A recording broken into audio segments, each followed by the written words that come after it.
یا رسول اللہ وسلم۔ میں نے آپ حضرات کے سامنے تلاوت کا شرف حاصل کیا ہے، اس میں لفظ صیام صوم کی جمع ہے۔ صوم کا لغوی معنی ہے باز رہنا، چھوڑنا اور سیدھا ہونا۔ حضرت مریم علیہ السلام جب حضرت عیسیٰ علیہ السلام کو لے کر اپنی قوم میں تشریف لائی تو قوم نے طعنہ دیا اور کہا کہ اے مریم یہ بچہ کہاں سے لیا ہے؟ تو آپ نے جو جواب دیا، اللہ تعالیٰ قرآن پاک میں ارشاد فرماتا ہے انی نذرت للرحمن صوما، بے شک میں نے نظر مانی ہے رحمان کے لیے خاموشی کے روزہ کی، بس میں آج کسی انسان سے گفتگو نہیں کروں گی۔ اسی لیے خاموشی کو صوم کہتے ہیں، کیونکہ اس میں گفتگو چھوڑنا، بولنے سے باز رہنا ہوتا ہے۔ اور دوپہر کے وقت جب سورج نصف النہار پر ہوتا ہے تو رک جاتا ہے، تو اس کے چند منٹ کے رکنے کو صوم النہار کہتے ہیں۔ تو اس سے پتہ چلا کہ صوم کا معنی ہے رکنا۔ گھوڑا چلتے چلتے رک جائے تو کہتے ہیں صام الفرس، کہ گھوڑا رک گیا، چلنے سے باز آ گیا۔ اسی طرح صامت الریح، ہوا درست ہو گئی کہتے ہیں۔ اور اسلامی شریعت میں کھانے پینے اور جماع کو چھوڑنے، برائی گناہ سے باز رہے اور عبادت الہی کے لیے کمر بستہ اور سیدھا رہنا، صبح سحری سے شام افطار تک اس کو روزہ کہتے ہیں۔ حضرت گرامی ہماری اس تعریف صوم سے نبی صلی اللہ علیہ وسلم کی ارشادات کی تشریح توضیح ہو گئی۔ نبی صلی اللہ علیہ وسلم نے ارشاد فرمایا، بخاری شریف کی حدیث ہے، الصوم جنۃ، کہ روزہ ڈھال ہے۔ اور یہ ارشاد فرمایا، من لم یدع قول الزور والعمل به فلیس للہ حاجۃ فی ان تدع طعامہ وشرابہ، کہ جس نے قول زور اور اس پر عمل پیرا ہونا نہ چھوڑا، اللہ کو اس کے بھوکے اور پیاسے رہنے کی کوئی حاجت نہیں ہے۔ حضرت ابو ہریرہ فرماتے ہیں کہ نبی صلی اللہ علیہ وسلم نے ارشاد فرمایا، جب تم میں سے کسی ایک کا روزہ ہو تو وہ فحش باتیں نہ کرے، بیہودہ باتیں نہ کہے، شور نہ کرے اور نہ چلائے، اور اگر کوئی اسے گالی دے یا اسے لڑے تو وہ اسے کہہ دے کہ میں روزہ دار ہوں۔ تو حضرات گرامی، قول زور یہی فحش اور بیہودہ باتیں ہیں جنہیں اس حدیث پاک میں کھل کر بیان کیا گیا کہ اس سے باز رہو۔ خصوصاً ایک بہت بڑی بیماری جو آج ہمارے معاشرے میں پائی جاتی ہے وہ غیبت، جو کہ ہر طبقہ کے ہر فرد پر پائی جاتی ہے۔ حالانکہ یہ اپنے مردار بھائی کا گوشت کھانے کی مدارادی ہے۔ غیبت سے روزہ ضائع ہو جاتا ہے، انسان صرف بھوک اور پیاس کاٹتا ہے مگر روزہ کے ثواب سے محروم رہتا ہے۔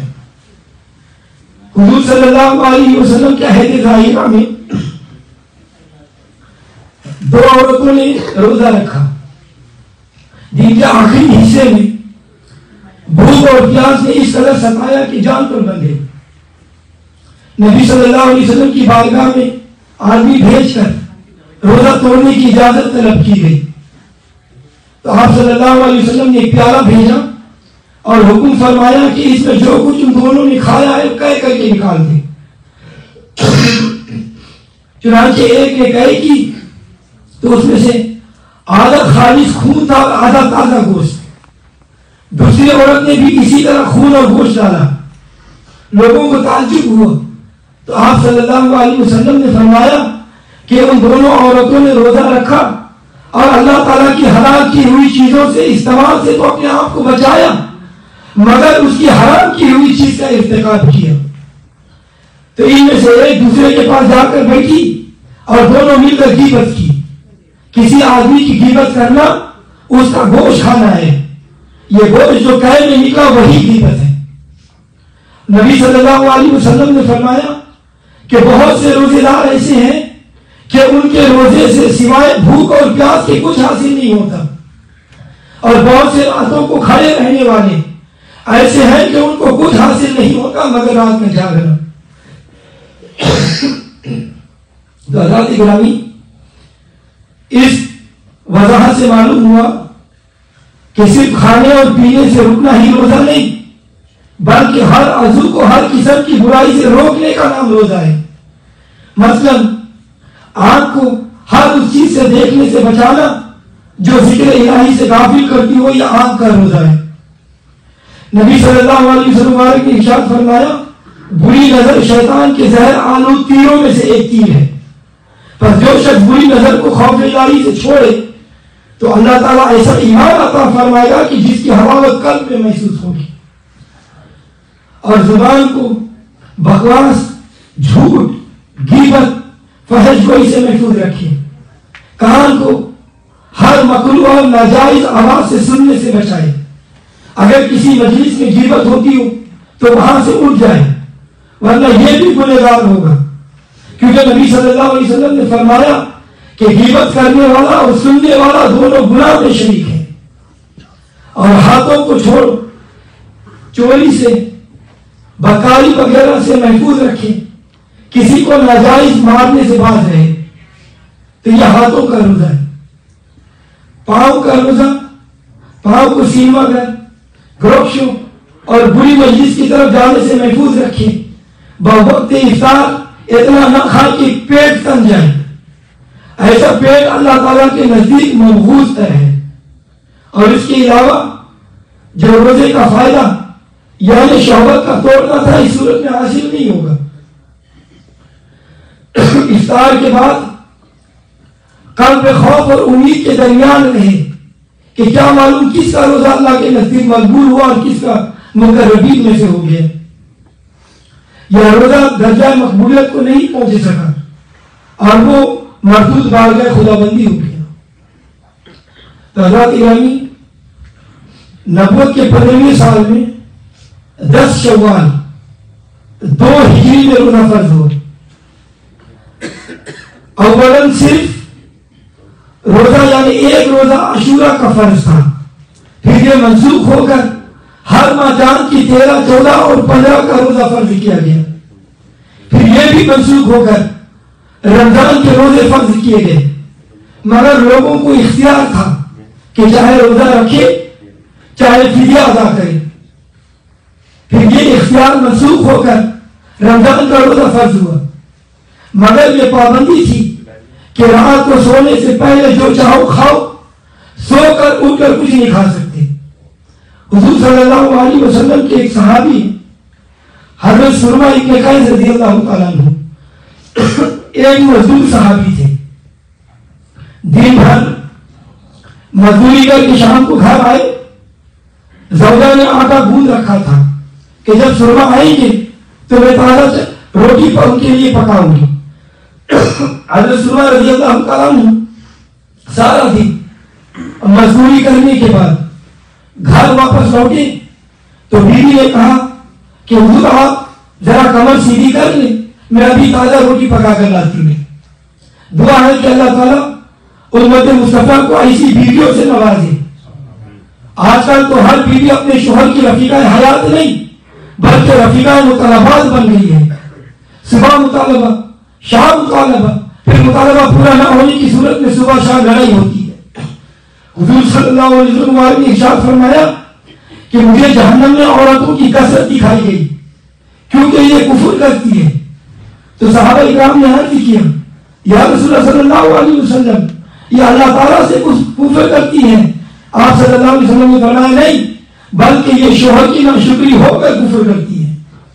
اللہ تبارک و تعالیٰ ہماری ماں بہنوں اور بیٹیوں کو سیدہ فاطمہ رضی اللہ تعالیٰ عنہ کے نقش قدم پر چلنے اور زوجہ حضرت سرما رضی اللہ تعالیٰ عنہ کے عمل پر کے مطابق عمل کرنے کی توفیق نصیب فرمائے۔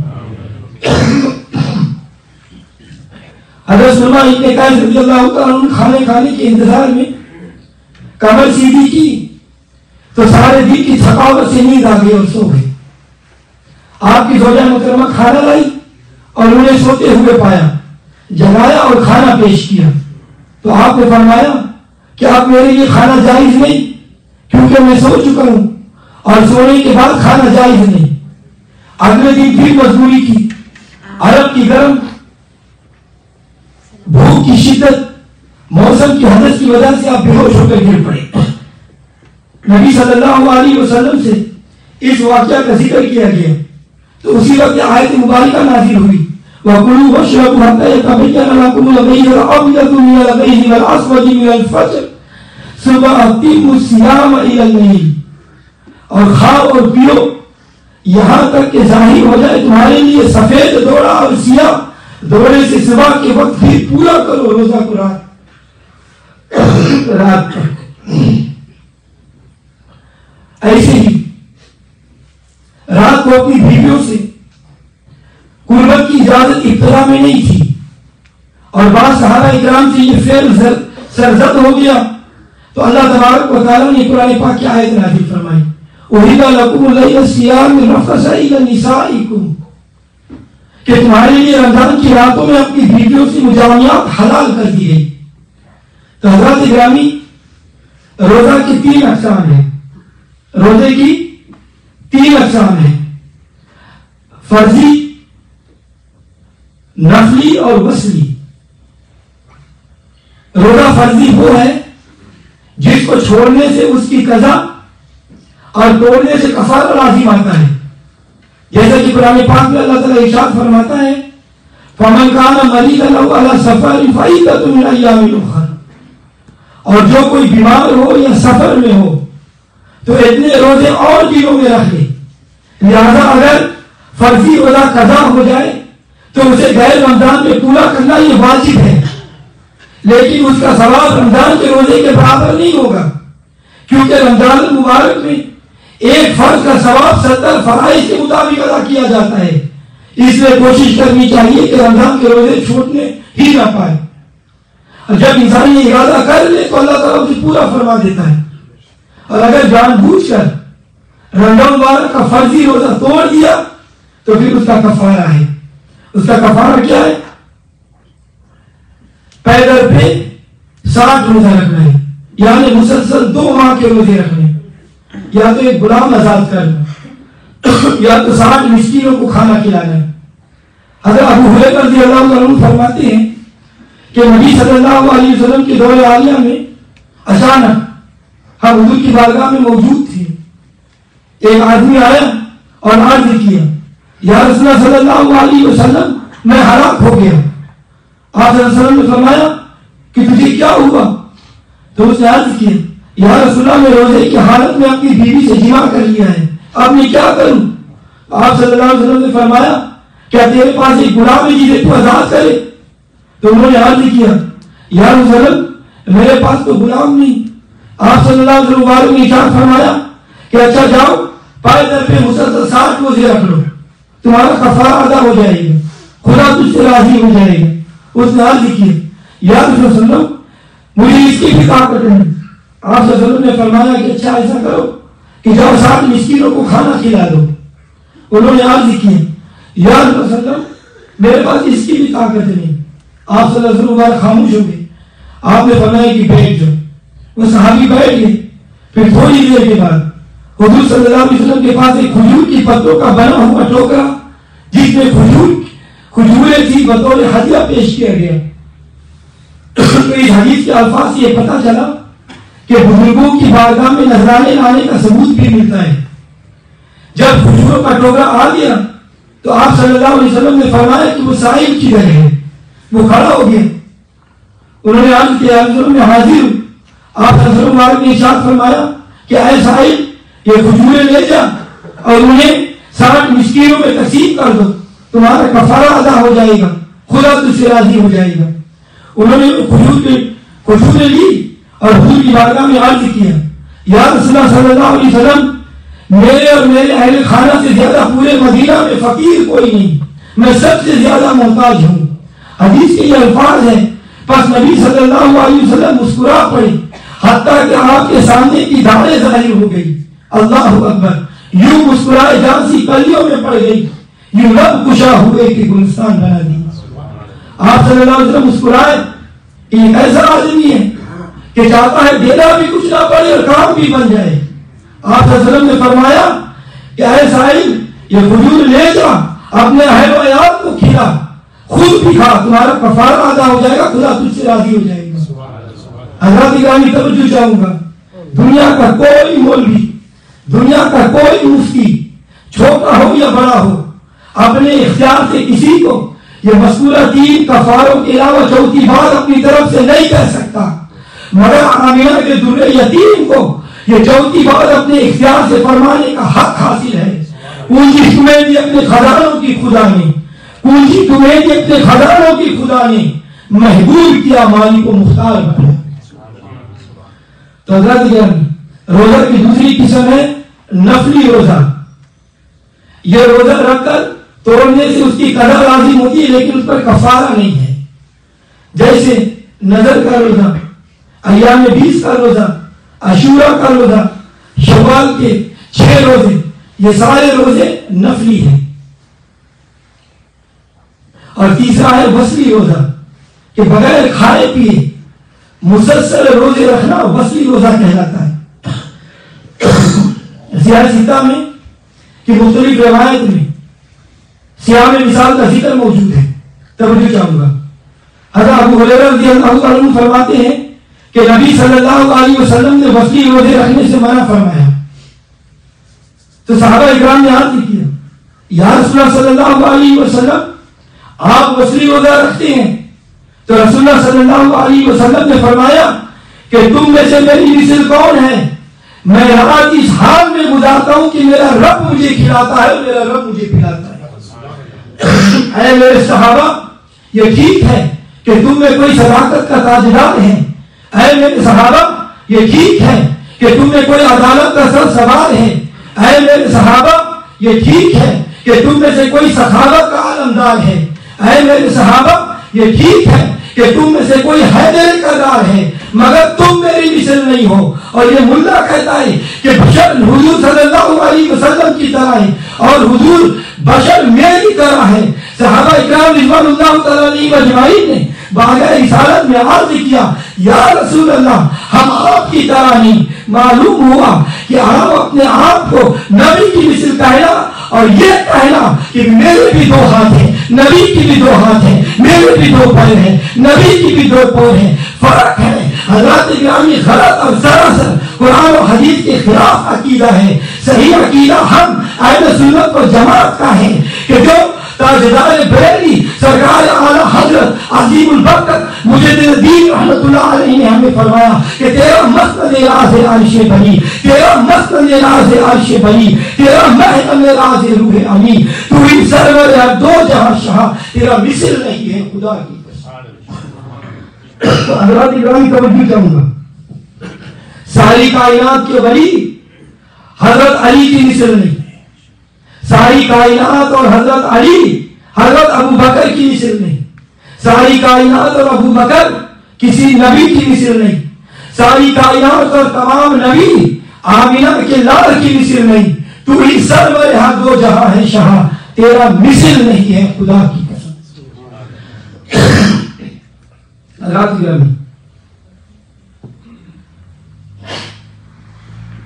میں نے آج کرم تلاوت کی, یا ایھا الذین آمنوا کتب علیکم الصیام, اے ایمان والو تم پر روزے فرض کیے گئے ہیں.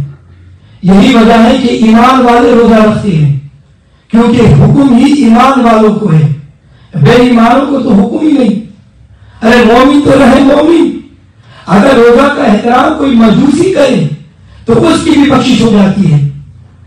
بخارا شہر میں ایک مجوسی نے اپنے بیٹے کو ایک زور سے تماشا مارا کہ وہ رمضان مبارک میں مسلمانوں کے بازار میں کھلے عام کھا رہا تھا. جب وہ مجوسی فوت ہوا تو بخارا کے ایک شخص نے خواب میں دیکھا کہ وہ جنت میں ٹہل رہا ہے. جب اس سے پوچھا تو اس نے بتایا کہ میں نے جو احترام رمضان میں اپنے بیٹے کو ایک تپڑ مارا تھا, اس کی وجہ سے بوقت موت مجھے ایمان اور بعد از موت مجھے جنت مل گئی. اور نبی صلی اللہ علیہ وسلم نے ارشاد فرمایا کہ روزہ اور قرآن شفاعت کریں گے. قرآن شفاعت کریں گے. تو حضرات اکرامی روزہ بارگاہ خدا بندی میں عرض کرے گا کہ اے مولا گرمی کی شدت موسم کی حدث میں اس بندے نے مجھے اپنے سے جدا نہیں کیا, آج میں اسے کیسے جدا کروں, میری شفاعت اس کے حق میں قبول فرما. تو قرآن عرض کرے گا یا اللہ سردی کی طویل راتوں میں ٹھنڈے پانی سے وضو کر کے آدھی رات کے نوافل میں یہ مجھے تلاوت کرتا رہا, یا اللہ آج میں اسے تنہا کیسے چھوڑ دوں. تو حضور صلی اللہ علیہ وسلم نے فرمایا کہ قرآن بھی شفاعت کرے گا اور روزہ بھی شفاعت کرے گا, اور ان دونوں کی شفاعت اللہ کی بارگاہ میں قبول کی جائے گی. اور وہابی اللہ کہتا ہے کہ جو کسی کو اللہ کی بارگاہ میں شفیع مانے وہ پکا مشرک. مولوی اسماعیل دہلوی نے اپنی کتاب تثبیت الایمان میں لکھا, اور حضور فرماتے ہیں کہ قرآن اور روزہ شفاعت کریں گے. اب آپ کی مرضی ہے کہ وہابی اللہ کی مانے یا رسول اللہ کی مانے.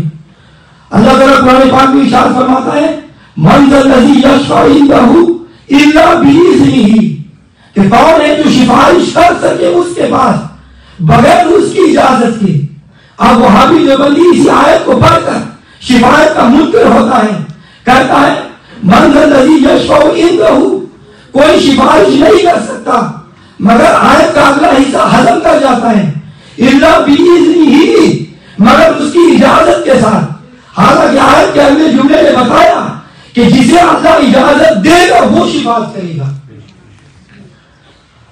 اور سیاستہ کی حدیث میں حضرت عثمان غنی رضی اللہ تعالیٰ عنہ فرماتے ہیں کہ نبی صلی اللہ علیہ وسلم نے ارشاد فرمایا کہ روز محشر 3 قسم کے لوگ شفاعت کریں گے.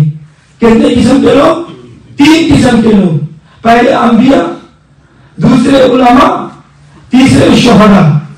اب یہ وہابی لوگ کی شفاعت کا انکار کر کے 3 جرائم کا مرتکب ہوتا ہے. پہلا نبوت انبیاء کا دشمن, دوسرا عظمت علماء کا دشمن, اور تیسرا شان شہداء کا دشمن. اور ہمارا عقیدہ وہ ہے جو سرکار اعلیٰ حضرت عظیم البرکت مجدد دین و ملت شاہ احمد رضا خان فاضل بریلوی رحمۃ اللہ علیہ کے بیٹے نے ہمیں دیا. آپ نے فرمایا گنہگاروں کا روز محشر شفیع خیر الانام ہوگا, گنہگاروں کا روز محشر شفیع خیر الانام ہوگا. دلہن شفاعت بنے گی, دلہا نبی ہوگا. دلہن شفاعت بنے گی, دلہا نبی ہوگا. اللہ تبارک و تعالی ہم سب کو روزے اور قرآن کی تعظیم کرنے کی توفیق عطا فرمائے. اللہ تبارک و تعالی ہم سب کو اس مقدس مہینے کی تعظیم کرنے کی توفیق عطا فرمائے. اللہ تعالی ہم سب کو اس مہینے میں روزہ رکھنے کی توفیق عطا فرمائے.